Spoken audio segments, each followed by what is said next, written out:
Perfect. Welcome, everyone. Happy Monday. I hope you're doing well. I hope you're feeling rested and rejuvenated for the week ahead. We're so excited to have you here. This event is put on by myself and Mickael on the RSOC board. And so just a little intro for RSOC is the Rossier Student Organizational Council. And it seeks to build community and collaboration amongst all the Rossier student community groups, student groups, and organizations. And what we hope to do is to really build like a network of support within Rossier through different events throughout the school year. So as part of the professional development chair role that I'm in, this event is to help you in your job search, regardless of where you're at in the process. If you're in the beginning, if you're just starting, if you're thinking about a change of career. So we will have a short presentation around LinkedIn. I'm sure each of us are at different points of where that is or how you utilize that portal.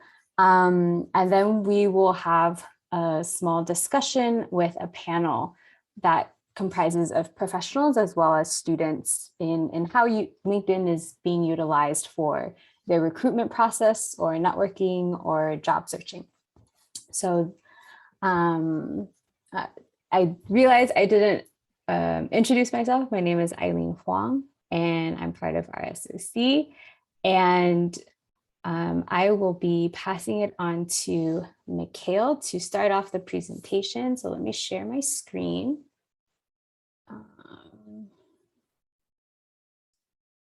And then maybe Mickael, you can introduce yourself before you get started. Yeah, hi everyone. Thank you all so much for being here. This is way better than we kind of like anticipated. So shout out to you all for being here Monday afternoon. My name is Mickael. I use he, him pronouns. I'm a current grad student within Rossier. I'm doing the PASA program. Woo woo. So all my PASA folks out here, better show some love. I'm also a graduate intern for the USC Centralized Career Center office and also the RSOC vice president. So yeah.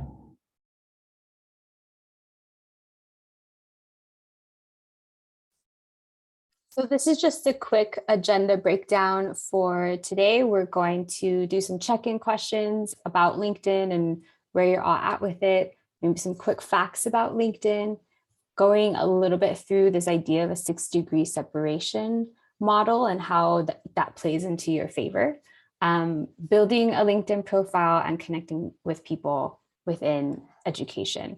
And then we'll have a panel discussion and a Q&A. Yeah, so again, we want to do a little temperature check, not just as far as knowledge, but just kind of like your general feelings / emotions around the word LinkedIn. So in the chat, or you can also feel free to unmute yourself. If you could drop like a word or a phrase that kind of initially comes to your mind when you hear the word LinkedIn. It could be an emotion, it could be an action verb, just whatever thought just kind of comes to your mind. Liz said networking, definitely. Opportunities, Cesar said opportunities. Jerry said professional. Dakota said connection. Dr. Banuelos also said connect. Alyssa said it intimidating, and I absolutely agree with you. John B also said networking. Yeah, so thank you all. Feel free to continue. Yep, overwhelming to understand. It's a lot. Totally understandable. So feel free to continuously add some kind of words, emotions, or phrases that comes to mind when you think of the word LinkedIn. So I'm not a numbers guy, but I know there are people out there that are. So I just thought I should throw in a few quick facts / statistics about LinkedIn to kind of encourage you all to either build a profile or continuously update your own profile for LinkedIn. So over 740 million people are on LinkedIn. So they have created their own profile, whether it's updated or not. That's not the statistic, just 740 million people are on LinkedIn.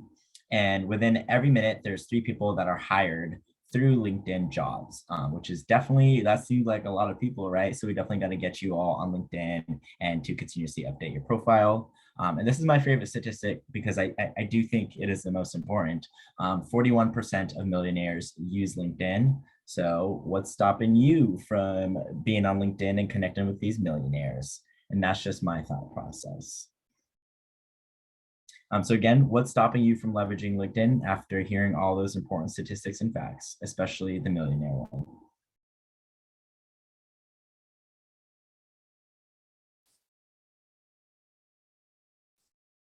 Do you want people to put anything in the chat, or is that just food for thought for right now? Just food for thought. All right, all right. I think also what people said about when they think LinkedIn, what adjectives come to mind, that very much is kind of can be barriers. So hopefully this helps kind of break away those fears or that intimidation factor, and you see it as just another way to put yourself out there. So we want to talk a little bit about the 6 degrees of separation, which is the model that LinkedIn is built on. And the idea is that everyone is connected to everyone, like throughout the world, through just 6 degrees, so 6 people.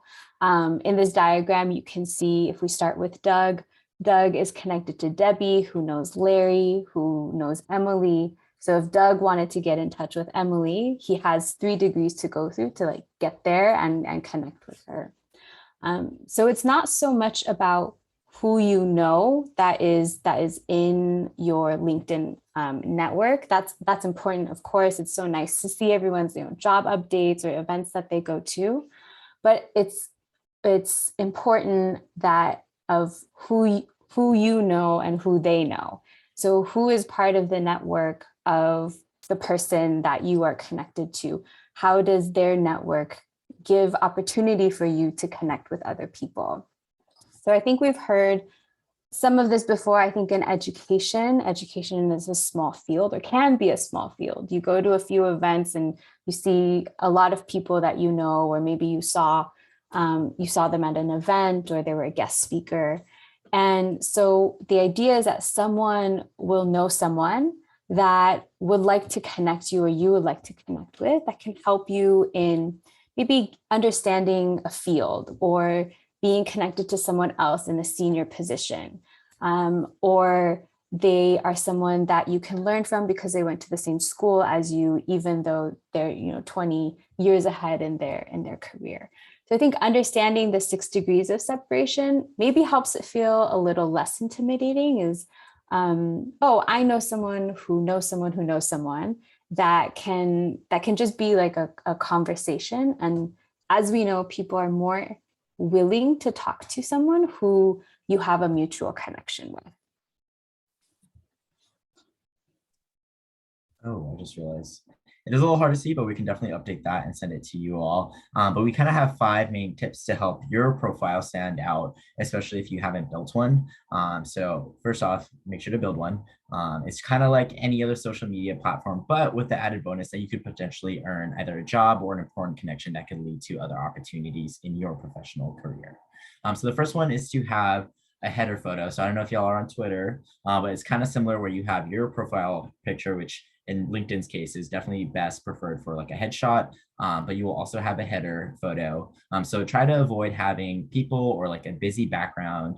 A lot of professionals, specifically in the education field, will have pictures of their campus that they're currently working at, or like scenery, mountains, like whatever kind of resonates with you. But it shouldn't be too busy with other folks in the background, especially if your LinkedIn profile is more about focusing and honing in on you as an individual. The second tip is to try your best to have a professional headshot. So the Career Center does provide headshots pretty regularly, and I can drop the link in the chat. This Thursday from 10 to 2 and on Truesdale, there will be a headshot event.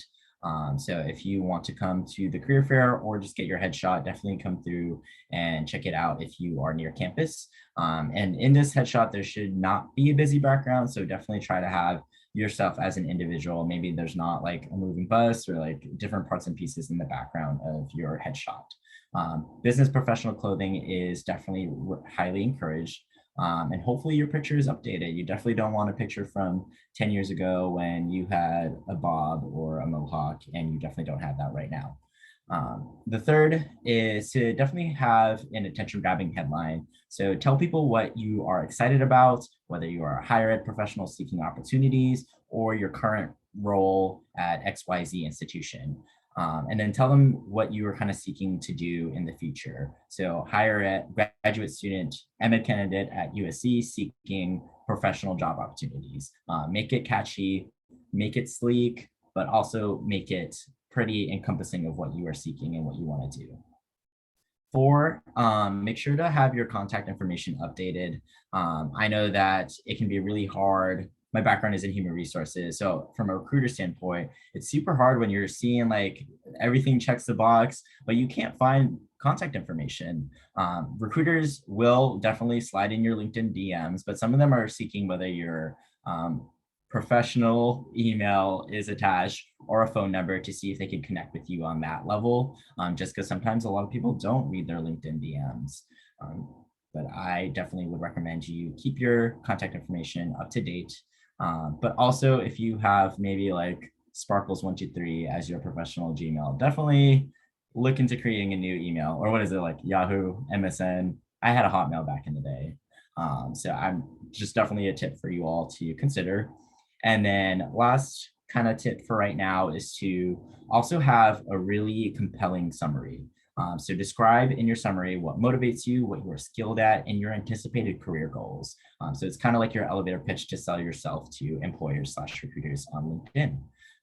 Also, LinkedIn will tell you if different companies or different folks are specifically individually looking at your profile. So you just want to make sure that it's updated and it's looking good. In the chat, I'm going to drop the USC Career Center's guide to building and updating effective LinkedIn profile.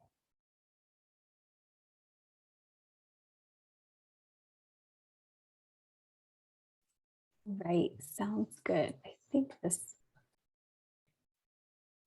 Yes, okay. So with LinkedIn for Education, there are a few things we wanted to give as tips. Beyond just creating a profile and adding all the people that or want to see their job updates. Here are some things to think about. You can follow schools or companies, organizations that are relevant to your line of work and in your field. This will help you become more privy to what is happening. Companies and schools, organizations will regularly post like job openings, events, maybe trainings that are happening, maybe newsworthy initiatives that they are spearheading. And when you follow organizations, just like when you are connected with a coworker, for example, whenever someone likes a post, you will be able to see it regardless if you're connected to that particular person. So it's a helpful way of kind of spreading your vision a little farther and getting connected to events that are not particular to your specific network. It's always a good idea to think about connecting with someone in a role that you hope to learn more about or be in one day.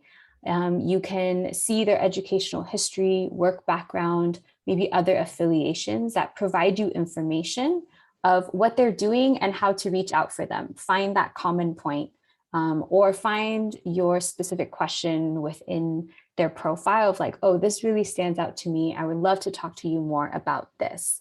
And that gives a very personal touch to when you reach out to them, which connects to the third point of sending a private message along with your connections makes your request a lot more personal and makes it more likely that they will add you to their network. Some people and some professionals just add everyone and anyone, which has its own merit as well. But if you really want to build connection and really want to build relationships, having that personal communication, sharing who you are, why you connected with them, what are you hoping to learn, other than, hey, I just want you in my network, you seem cool, is a very strategic way of connecting utilizing LinkedIn. It's always a good idea also then thinking about how to ask a contact for an informational interview. People in general are very ready to connect with others and to help others, especially I think if you're in education, it's a very helping profession and community. So people want to connect with people, but just that isn't enough. Being able to be courageous and ask to talk to them build your network in a very intentional way will help you in the long run. So once you connect with someone, it's always a good idea to also look through their own connections, because now you have the whole 6 degrees of separation idea now really comes into play. You have connected with Mickael, for example. Now you can see all of Mickael's connections, be that 400, be that 1,000, you can, there's some on the LinkedIn banners, you'll be able to what's the word? Like have fields to create filters and try to find maybe people within a certain niche. So you don't have to, look through 1,000 names, but that's the benefit of connecting with Mickael, for example, and then you'll be able to see who is he connected to that you also would really like to meet. So in this slide, you're welcome to take a screenshot. We'll probably send out the presentation along with the recording to everyone. You see a few sample emails of how to reach out for an informational interview. And this is just very basic. You can spice it up any way you want, but it's being able to share, hello, I see that you're in this field or you're at this company. And I wanted to reach out to introduce myself. This is who I am, where I'm going to school, in what program, and why I hope to connect with you. And it's always a good idea to share maybe a time frame of what that means in terms of connection. I would like to talk to you for 15 minutes. I'd like to talk to you for 45 minutes. That helps your connection be a little bit more clear of what you're really asking for them in terms of commitment, and if they're able to respond to that. And the example on the right is a simple thank you message once you do connect with someone, of just sharing thank you so much for connecting. I really look forward to connecting in the future, so on and so forth. So I'm going to put a document in the chat. We'll also email this out through RSOC. Is a template that Dr. Banuelos actually helped to put together around what is an informational interview. It's not specific to LinkedIn, but it has a lot of great information that you can apply to when you're looking at LinkedIn. And I will also put a few links in the chat regarding the 6 degrees of separation, regarding the resources that you have in creating a profile for LinkedIn. Let's see if this works. I'm just gonna, yeah, they're all there as one link. All right. So with that, we will move on to our panelist discussion. And here you can see the names. We have Mickael, Dakota, Dr. Banuelos, and Cesar. So I will ask each of them to share a little bit about their names, where they work, any little fun fact you'd like to share at this moment. We'll start with Dr. B. Hi, everyone. I guess it is now officially evening, so good evening. Thank you so much, Mickael and Ailene, for putting this together. I'm excited to be here. I am Sheila Banuelos, and I am an assistant professor of clinical education. I'm in our Rossier School of Education. I have a dual role also, new title as of last week. So I'm now program lead, formerly curriculum coordinator. And essentially I don't know if we're supposed to get into how we utilize LinkedIn, but essentially I work with our educational counseling students, and it's a master's program in the Rossier School of Education, and I teach several courses, anywhere from 4 to 5 different sections a semester. So happy to be here, and hopefully we can share a little bit more of how we utilize LinkedIn in different opportunities in different spaces.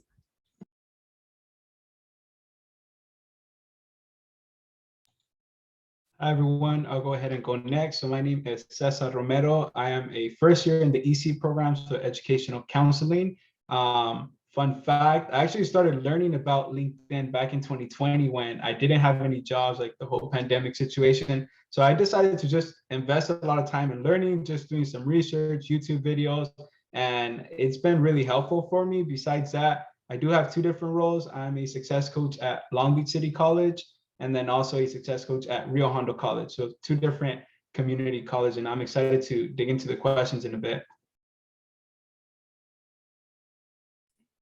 Hello, everyone. My name is Dakota Serafin. I am an EC alum, very proud of it.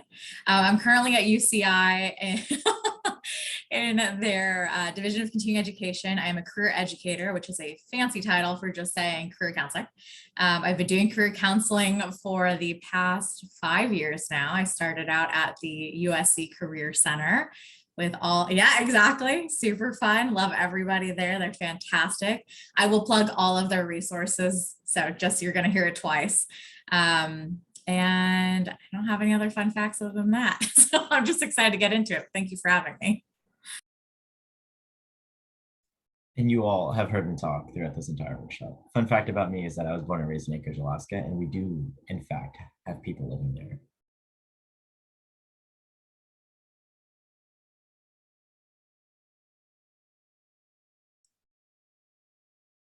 Ailene, I think you're muted. Thank you. Thank you so much for introducing yourself. We will ask the first question, which some of you already started to touch on, but if you could go a little bit more in depth, is please share how you utilize LinkedIn as a professional. And if you would like to add how you personally have used it as well, that would also be really great. I can go first. LinkedIn takes up probably 98% of my day, which honestly is a very fun time. I've gotten to know it very well over the past several years. In student appointments, meeting with my students, I work primarily with career changers. So a lot of these folks are, mid-level professionals who really haven't had a need for LinkedIn. Luckily in their careers, they've been able to go through referrals, or they've never really had to formally apply for a position. And then kind of what was alluded to earlier, 2020 happened. And unfortunately, a lot of folks were laid off, and the recruiting landscape had changed dramatically, right? Whereas though millennial Gen Z had typically been utilizing LinkedIn a little bit more, starting to get familiar with it, the older generation, or folks that had just been so fortunate to maintain a current position for years and years and years, didn't necessarily have that same knowledge base with LinkedIn. And so a lot of it is getting them up to speed and teaching them, just like you said, the millionaires are on LinkedIn, the CEOs are on LinkedIn. That's where they go.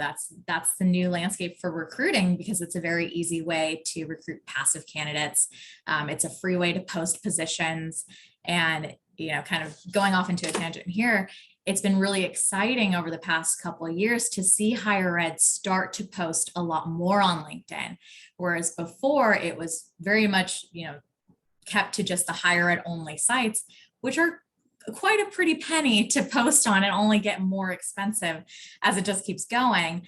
And I think especially, having a lot of people leave higher ed or go into other ventures or move in different jobs, a lot of universities and colleges needed to get creative with how they were recruiting, and not cost as much money as inside higher ed and all of those other ones. And so we're starting to see a lot more higher ed organizations, colleges and universities, and education adjacent organizations post primarily on LinkedIn, because they now have a wider candidate base to recruit from. And so I try to help our students really understand that, yes, you should be on LinkedIn because it's beneficial to you, but it's also primarily beneficial to the recruiters who are looking to hire you. And so you need to put that recruiter hat on and that lens on to say, okay, if recruiters are going here because it's so easy for them, I need to be here. I need to make myself marketable to them and to these roles. And so yeah, that's pretty much what I do, is talk to students about LinkedIn all day, every day. I'm always happy to talk about it. Yeah, any questions you have, I'm really excited to answer.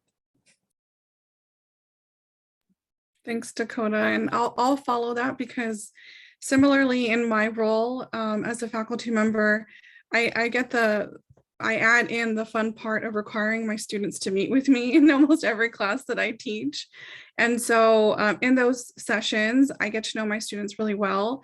And one thing that I always make it a point to do is to ask them about, where do they see themselves professionally? And do they need connections, right? You know, as a new graduate student at USC in the Rossier School of Education, oftentimes our graduate students come from other institutions. They're not always like straight from USC as an undergrad, so they don't understand the importance of that Trojan network, right? That so many people talk about and leverage. So I, most of the time, I'll think of, you know, an alumni or a student that I formerly worked with, and LinkedIn is literally like Dakota. I always have it open. By the way, if I shared my screen right now, you can see I have it open in every single window that's up as at least one tab. And I probably look at LinkedIn at least once a day, if not more than that, depending on how many student appointments I have. So professionally, linking students right to different resources, and like Ailene shared earlier, I always encourage, right, for some of our students who are kind of like career changers potentially, or don't have like a ton of experience coming into their master's degree program, just that opportunity to connect and meet folks that were once them, like, you know, alumni, but also to, you know, take a step further and not just connect on LinkedIn, not just like click that little connect button, but take it a step further and inquire and ask and invite them to participate in meeting with them. Either, you know, obviously now we can do in person, but for the past 2 years, it's all been virtual.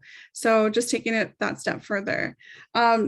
Another hat that I wear is not just working with our students, but also with our faculty. So part of my responsibilities in being program lead is leading any new hires for our AC program. So it means that I have the great role of hiring our new adjunct faculty that come on board whenever we do have a need to fill a position. So the first thing I do as soon as I receive that job posting link is I go to LinkedIn and I share the job posting there. And I'll also share it via email, but I tend to see more people will share and reshare on LinkedIn than they'll do that via email. So those are two just really awesome ways that I use LinkedIn, both professionally and personally. I have always been on LinkedIn as early as it has initiated or they founded LinkedIn. I kind of refer to it as like the professional Facebook, but now I just really feel like whenever I meet someone that doesn't have one, I'm like, wait a second, you're not on LinkedIn, you need to be on LinkedIn, right? Just to be able to connect, and whenever you need connections or resources, like, or remember the other hat I wear is teaching. So whenever I'm looking for panelists or guest speakers to come into class, sometimes I want to focus on someone new to bring in. So LinkedIn is, again, another go-to place as well for me.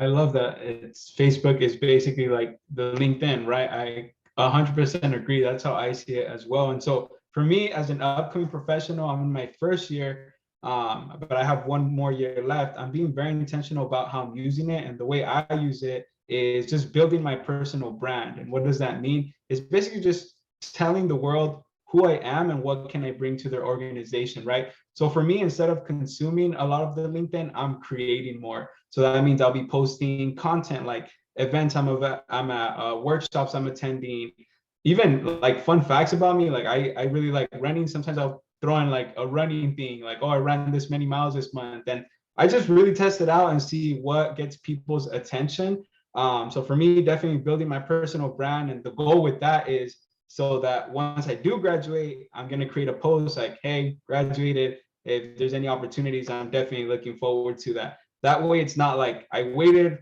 those 2 years, didn't post nothing, and then now I post something. I'm like, hey, I'm looking for a job. People are not going to know who I am. And so I just been very intentional about that, and just letting know the companies like, what can I contribute? And also, it's really cool to be able to see what other professionals are doing. So like, what paths they've taken. Did they end up going beyond a master's degree? Are they going for a PhD, EDD? All those things are really amazing things to look at, because it gives me an opportunity to connect with them and then also build like genuine relationships. I think that at the end of the day, you can connect with a lot of people, but just being intentional, being genuine, and really creating like meaningful relationships, I think that matters a lot more than having like 500 plus connections. Yeah, so I'm gonna just keep it really short because I feel like all the amazing panelists have kind of touched on what I was just about to say. But I kind am like always on LinkedIn as well. Just definitely passively scrolling, looking at different posts, articles, especially late at bed when I'm about to fall asleep, even though I should be falling asleep. I definitely look on LinkedIn, but especially I know a lot of us are grad students and are about to graduate or graduate pretty soon. So I'm always passively just searching like job openings, even at my current workplace. While I'm at my current workplace, I will look at wait. But yeah, so like that's the point, is that like there's so many opportunities on the practitioner side. As a grad intern for the Career Center, I do actually work with a lot of mainly undergrad first year students, and understanding like the basics of LinkedIn. A lot of them, which is what we kind of touched on earlier on in the presentation, is just like the 5 most important features of getting started on LinkedIn. So that's definitely what I get to work on. A lot of them are also overwhelmed, so also just hoping to ease some of that like overwhelmed / different emotions that they're feeling as a first year trying to like navigate entering the workforce. So yeah. Thank you so much for those really comprehensive and like you all painted a picture of how you utilize it, and it's very eclectic. There's an element of socializing, there's an element of Indeed, there's an element of Google, there's an element of all of these different things, of having a live resume. So it's also, I think it makes sense that the platform can feel a little overwhelming to especially new users, because you can use it in so many different ways. So hopefully, as you all are listening to this, you can try and start seeing, oh, I see myself using this platform in this way because of that. And maybe that helps moving forward. So maybe we can see from your own personal perspectives, panelists, how has LinkedIn been helpful for you, particularly in your job search or in networking, or in finding a job? Like any stories you can share around those. Okay, can I go first? Okay, so I'm like itching to tell a story. Okay, long story short, so I went to a virtual conference last year, so my senior year of undergrad, and this was in March. So I was kind of like waiting for grad school decisions to come out. I actually got Rossier's acceptance, yay! But I was bouncing back between like 3 other institutions. But I don't know if y'all know Dr. Sean Harper, who's currently a faculty member here, and also the exec director for the Race and Equity Center on campus. I was able to hear him give like the welcoming speech for ACPA. And then I actually like connected with him on LinkedIn. He accepted it, and then I slid in and was like, hey, Professor Harper, nice to meet you. My name is Mickael. I actually recently just got accepted into USC's like post-secondary admin and student affairs program. Thank you for adding me back on this connection, and hopefully this is an opportunity for us to build upon that. He messaged me right back and was like, hey, nice to meet you. Have you decided on your acceptance? And I was like, no, like long story short, like I am bouncing back between 3 different programs at 3 different states as well. And he was all like, well, I'm hoping you decide to choose USC. He sent me like the course description for the course that he was teaching in fall. And he was like, if you do choose to go to USC, and he like put in parentheses, 10 out of 10 would recommend. He was all like, he sent me like his course description was like, please make sure to join this class. And then that kind of like definitely was a final factor in me choosing USC, just having that connection with a professor. And then I was also able to take his class, and it was one of the best classes that I've ever taken in my entire life. So that's my little story. Okay, I love that story. I'm going to use that story when I meet with students. So I appreciate that for helping me do my job as well. So I love the way that you used it. I think for me, like Dr. Banuelos, I've been on LinkedIn since the start of LinkedIn before I even knew why I needed one. It was just very exciting to create one. But in my job search, every job I've ever interviewed for, all the way back to like interns and student assistants, I honestly would go on to the like organizations page and work backwards. And I would search the title and say, who held this position before me? And then I would use it as recon. And I would connect with them, say, hey, I'm considering XYZ position in this office. I noticed that you've been in this role previously. I would just love to pick your brain to see if this is something that does truly align with where I want to go career-wise, my values, all that good stuff. Sometimes they would connect and say yes. Sometimes they would say no, or they just ghost you. But you put the ask out, right? And so that has been incredibly helpful, because I feel like sometimes we are so excited to apply to these positions, but when we get to like that final offer stage, or we're considering between several different places of employment or schools, in your case, Mickael, we want that validation, or we want to be told, hey, you need to run for the hills. There's a reason why I left.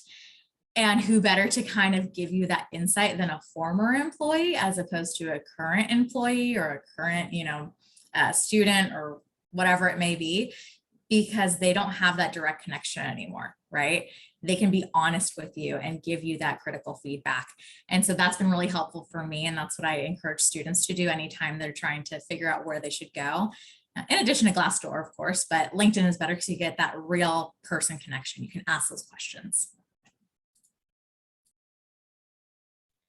I love that, Dakota. 100% agree. Like picking people's brains who are already in that role or who have left. And I recently did this. I was applying for another role, got the interview, and then after reaching out to a couple of people who are currently in that role, I honestly didn't feel inspired. I was like, I don't think that's what I want to go with it. So it was really helpful, even when like applying to grad school. That was one resource I used, connecting with alumni, seeing like their responses from different institutions. Definitely, you can already see like what you're probably going to get. But besides that, one of my directors I work with at one of the school sites, he let me know that like during the hiring process, LinkedIn is one of the things that he looks like after the interview, a resume. And so after he told me that, I'm like, whoa, like I think it's super important to have like your LinkedIn up to date, as good as possible, because like the resume only says so much. And so use that LinkedIn to your advantage. And I want to say, everyone said such amazing responses. I know I sort of answered this question in my last response, but the only thing I probably can add is similar to Dakota. When I'm looking for, again, folks to bring in to connect with my students for, class panels or guest speakers, my go-to is to check out, similarly to Dakota, is look at websites. So for example, if I'm looking for like a director of academic advising, I will be looking at like Cal State LA, Cal State Long Beach, UCI, right? And then to get to know them a little bit better, like, are they going to be a good fit, right, for this particular like panel that I'm looking for? I'll use LinkedIn as a tool to get to know them a little bit better. Oftentimes we see faculty has bios online, but oftentimes we don't see that staff or director level positions are their CVs or resumes are publicly available, but LinkedIn is basically a public resume. So you can get to know them a little bit better. And it gives you a little bit of an idea, right, of their background, their story, their pathway, and also the idea, right, that no one's path is just sort of this linear path, right? Sometimes there's twists and turns. There are, I think, for the most part, like we're seeing, for the most part, overall in higher education. So when I'm thinking of panelists to bring in for class, I want to know that they have sort of like this array of experiences in both community colleges and four-year institutions. So it kind of promotes like this message that you can shift and move around, right? Because people are doing it. So I am sometimes very intentional in utilizing LinkedIn for different purposes. Awesome. All right. This next question hopefully gets your insight into like the details of LinkedIn.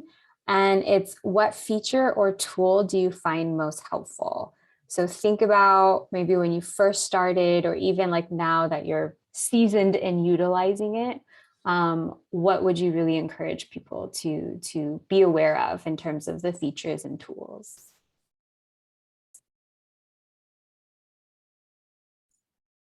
I'm going to sound like a LinkedIn stalker, and I apologize.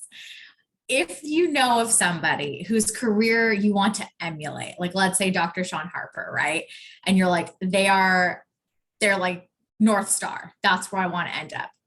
Go on their LinkedIn. One, hit the follow button. But two, there's a little section that says activity, and you can see the posts that they've liked, and it just puts it all reverse chronological for you. You can find out so much about things that you had no idea in the field, or areas of their interest that also align with your interests, and posts that you can save, and different organizations you can follow. And that has been incredibly helpful, especially especially for folks that are maybe brand new to higher ed and maybe you're using this program to pivot. It's really helpful to see, okay, these are my people that I'm going to connect with and then go. Thank you, Mickael. I spend too much time on it. This is how you know. But it's just really insightful, you know, like there's organizations on organizations, especially if you're thinking, I'm not going to stay in California.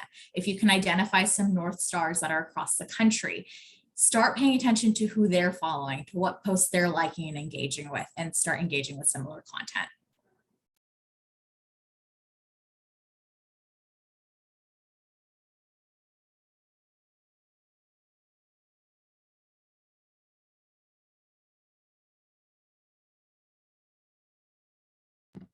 I can go next.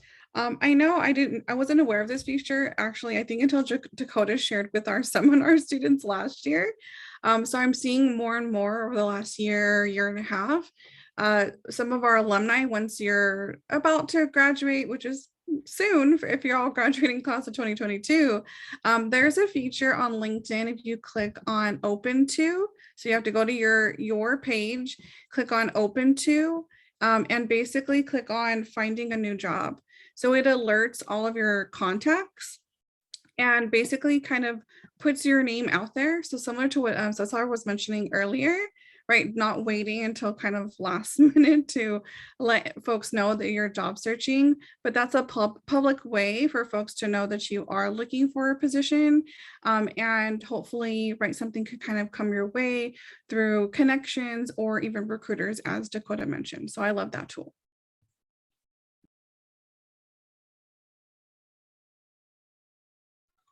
One of the features that I really like that I barely learned about like a couple months ago is there's a section at the bottom that you can add that says recommendations. So if you have worked with an employer who you have a good idea, they're going to say really amazing things about you, or even coworkers, you can send them a link that has them fill out it's basically like a letter of rec, but basically for your LinkedIn. And so that way, let's say Dakota looks me up and she's looking at my stuff. At the very bottom, there's going to be recommendations, and there's going to be details about what other people are saying about me. And so that just really gives more credibility. It's not even you doing the speaking, it's just other people being like, you need to hire this person. And so that's why if you're doing internships or any positions that you're doing, like always make sure to do your best work, because you never know when it's going to pay off. I think for me, I actually turn on the notifications for like specific jobs. So kind of, I believe Dakota and Dr. Banuelos kind of talked about it, but if you have like a specific location, specific institution that you have in mind, you can turn on like notify me when somebody posts a job at CSU San Bernardino or whatever institution it may be. I turned it on and I'm just like, okay, like, but UC Berkeley has XYZ openings. Like, let me look at that. Let me see if I'm interested in it. But it'll alert you as soon as it's posted on LinkedIn, which is definitely, I don't know, like I just like to know ASAP so that maybe I can apply as soon as possible. And then the other thing, sounds kind of weird, but I actually really enjoy taking the little skills quizzes that are offered on LinkedIn in your profile. I learned a lot about Excel, which, you know, the bar was inside the ground before taking those quizzes, but I learned a lot. So definitely look into those. They take like 3 minutes each. These are all really cool features that you have mentioned. And I think I'm going to go on my LinkedIn and find all of them afterwards. This next question is for Dr. Banuelos and Dakota. What do you want to see from emerging educational professionals on their LinkedIn?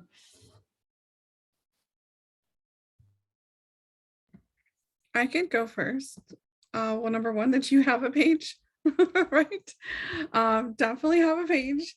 I think I wrote some notes, and take the time. I think you kind of heard some of the different advice about what tools, right, to utilize, but I think what we're not hearing enough of is investing the time to, and Cesar is using this exact way of marketing himself.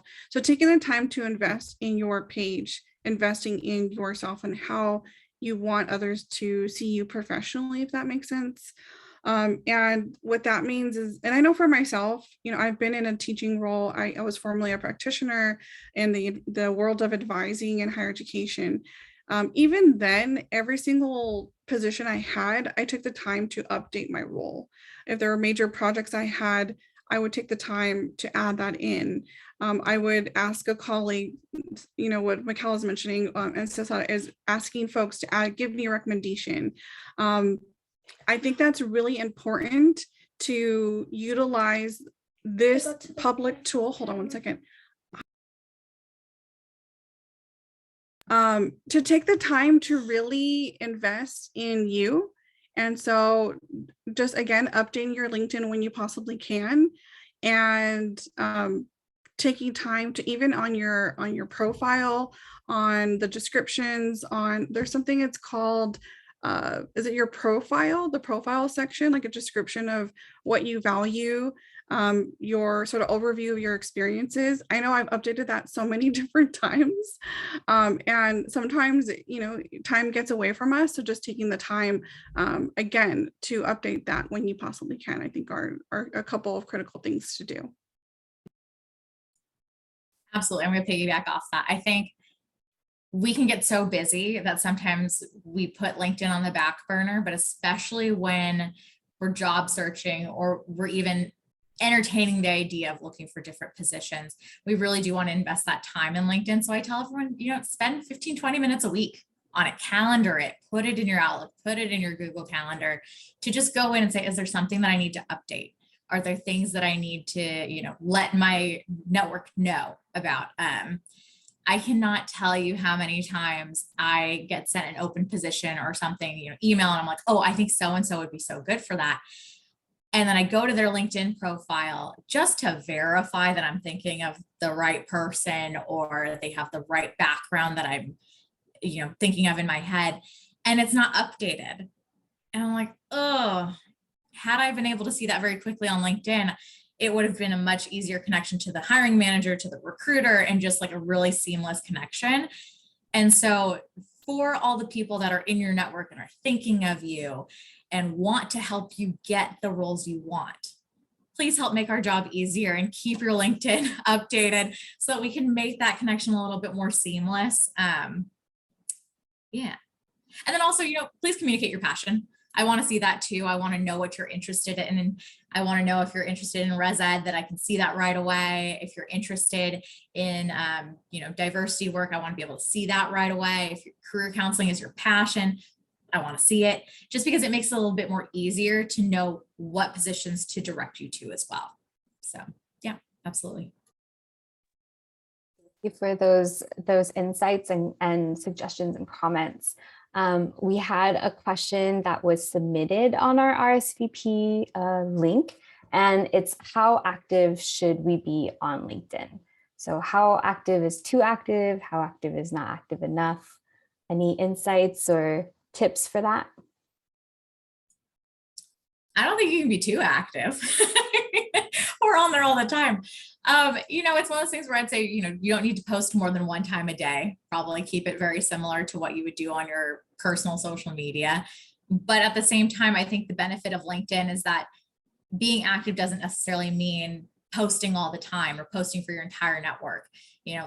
Engaging with content, leaving a comment, writing to people in your messages, making those connection requests. You can be very active and still have not necessarily a huge activity log or, several posts that go back, right?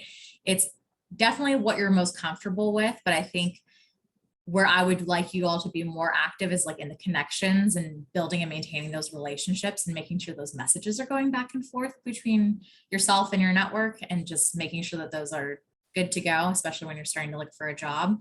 But posting is fantastic too, if you have the chance. But I know finishing the program and job searching is a lot in itself. So do what you can.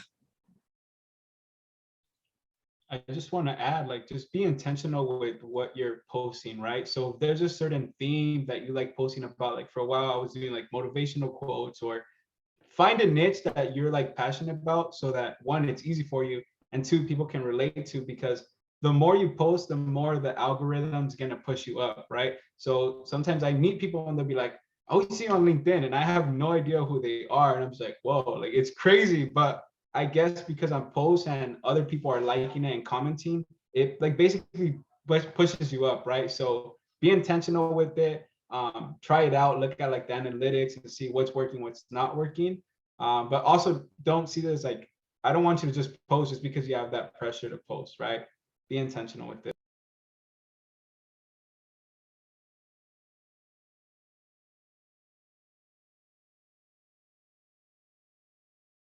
Wonderful. All right. Feel free, I forgot to say this earlier, but if you have any questions, please put them in the chat. We definitely have time to answer some of them.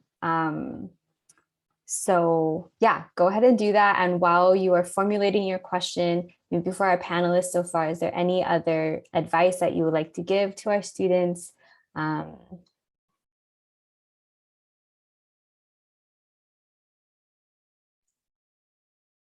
Yes, to Liz's comment. Some some HR systems have like applicant tracking systems where it like kind of like doesn't necessarily scan through it. But like from the employer perspective, it'll like the employer / recruiter can definitely go in and click on your LinkedIn. I will add a caveat to that. If you are like me, when I graduated the program, I had no idea what area of higher ed I wanted to be in. Maybe not put your LinkedIn or put your resume on LinkedIn just yet, because you do want it to be tailored to the different roles you're going for. And if it's leaning too far one way, I'd hate for you to miss out on other opportunities that could be coming your way. It's still okay to be confused. I'll just say that. I was confused up until I started my role at the Career Center. But that's my only caveat there. But I think final words of advice, you all have said it, be intentional. Figure out what you're using LinkedIn for and how you want to be present on the platform, and go for it. Just for the recording's sake, the question in the chat was, do you recommend adding a link to your LinkedIn account on your resume? Oh, on your resume. Sorry, everybody. I read that backwards. Yes, absolutely.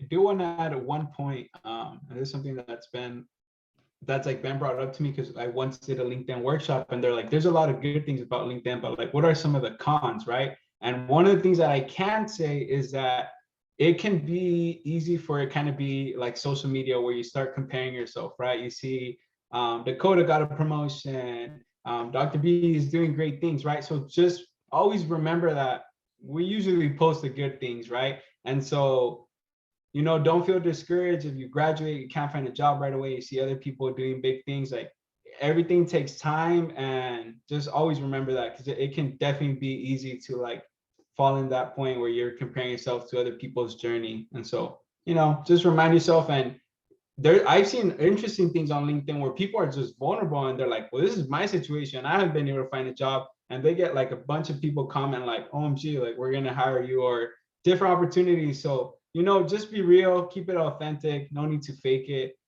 Whatever is for you is going to be for you.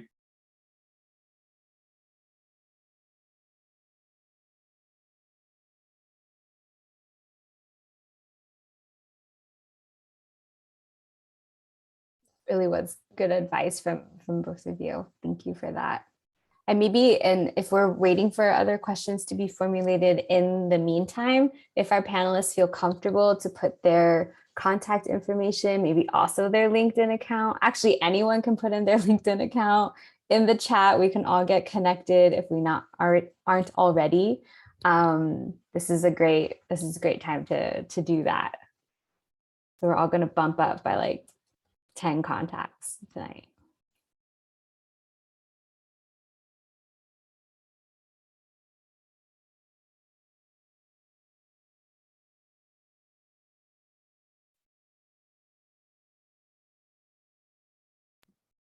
I'll go ahead and verbalize what I wrote in the chat for the recording. I wrote customize your LinkedIn page. So in the settings, there's a way to add your name instead of like the numbers that they assign you for your LinkedIn page. And then you can easily copy paste that into your resume. And I don't know if anyone knows this, there's in your profile, you can go to more, I believe, and you can actually download a PDF version of your LinkedIn page. It actually, I downloaded mine and it doesn't look too bad. I still like the way I tailored my own individual resume, but you can check it out to see what it looks like for you as well.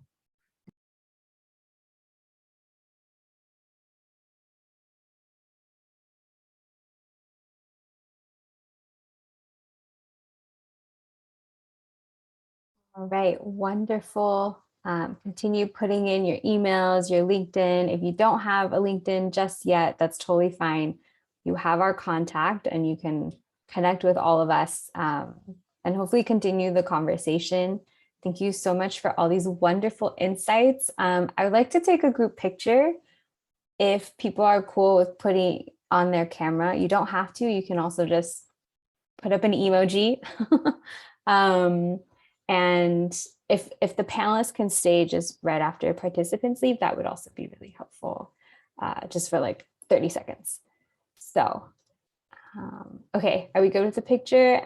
People want to come up on video? Yay, nice to see your faces. All right, let me get situated. Okay, so we'll take a normal and then we can take a USC one. How does that sound? All right, one, look at the camera, not at yourself. All right, 1, 2, 3.